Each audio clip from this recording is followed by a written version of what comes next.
This is a fact-based video, but it's also deeply personal. What I'm sharing with you in this video comes from my own direct encounters with lucid dreams, metacognition, and the strange, eye-opening ways these experiences have shaped how I think about consciousness and spirituality.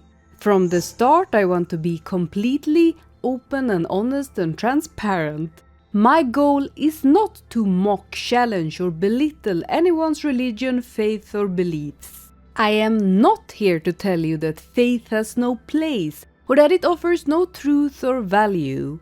On the contrary, I have a deep respect for anyone who draws strength, meaning, or purpose from their faith, especially when that faith inspires goodness, compassion, and a desire to make the world a better place. I only make fun of spiritual narcissists and scams.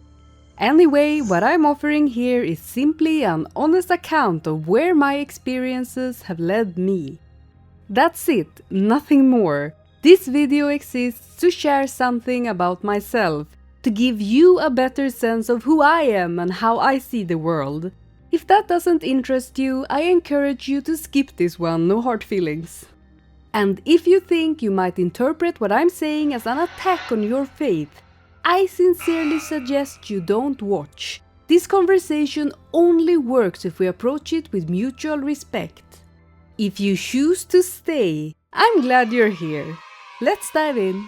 One idea that runs through nearly all forms of spirituality is the belief in something beyond the physical, a soul, a spirit, a self that exists apart from the body. This idea gives comfort, offers purpose, and is the foundation for many beautiful traditions and ways of living. But if we step back and look at what we do know from science, from neurology, psychology, and the study of consciousness, we see a very clear connection between the mind and the brain.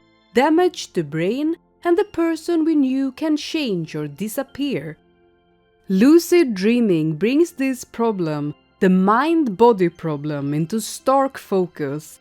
If you've ever had a very lucid dream, you'll know the strange mix of awe and dread it can create. In these dreams, you realize that everything around you, the trees, the houses, the people, is constructed entirely by your own mind. This idea connects to the philosophical concept of Umwelt, the unique subjective world each organism creates based on its senses and cognition. Just as the dream world is a mental construction, waking reality too can be seen as a personal model shaped by our biological and psychological filters, but that's another topic. While lucid dreams can look and even seem real, there is nothing there but yourself. No spirits, no other minds, no animals, just you, generating every face, every word, every sentence. It's like being an actor on a stage with no audience, no fellow cast, and no way off. And what's more, everything you see in a dream is made up of pieces of reality. Much like an AI model, the mind can only remix what it has already absorbed. Every forest path, every voice, every invented character in your dreams, they're drawn from the raw material of your lived experiences. Even when our inner worlds are enriched by books or films, etc., those stories themselves are built on someone else's experiences, put on paper or screen. We connect with those stories because they reflect, echo, or build on the reality we know.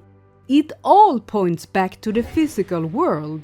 Our imaginations don't float free of it. They're anchored to and depend on it. Now, I'm not saying that dreams are always empty or meaningless. Far from it. When you're in that hazy, softened state, not fully lucid but aware enough to be engaged, dreams can feel magical.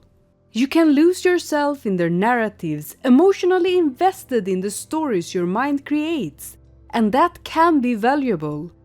It can give you much needed time to work through thoughts and questions you didn't have the space or clarity to deal with during the day. In that way, dreams can be a kind of subconscious playground where your mind sorts itself out. But the second you become fully lucid, the moment you truly see the dream for what it is, that magic collapses. The characters lose their depth because they're all you. The world goes flat because it's all you. You're left alone, watching yourself go through the motions of whatever narrative you thought up. People romanticize introversion. They speak of finding themselves in solitude through meditation, psychedelics, or dream states. But what's there to find? The mind alone is a dead end. Without the world, without real connection, without other minds to meet and clash and create meaning with, there is nothing. No purpose, no joy, no point. If you're searching for meaning, for a sense of purpose, you won't find it by looking inward alone. It's out here, in the physical world, in the connections we make with other people, with animals, with the land beneath our feet. It's in the voices we can actually hear, in the moments we truly share. Even technology, a phone call, a message, a chat conversation holds more magic than any imagined inner journey, because that's real. That's two minds meeting. That's where life happens. So, in conclusion, I guess having lucid dreams taught me the most important and hardest truth. No one and nothing stands alone. We might romanticize solitude. We might tell ourselves that we want to retreat into our own minds to escape the noise of the world.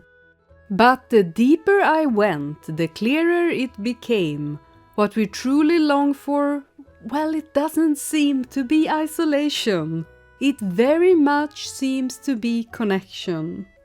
I personally don't want to leave this world behind as if I could somehow exist apart from it.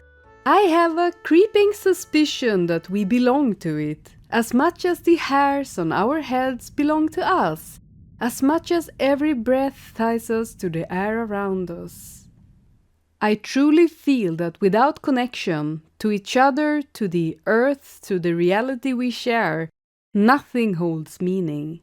When we turn away from physical reality, when we lose that shared world of voices, faces, and lives, do we uncover some higher truth, or do we uncover emptiness?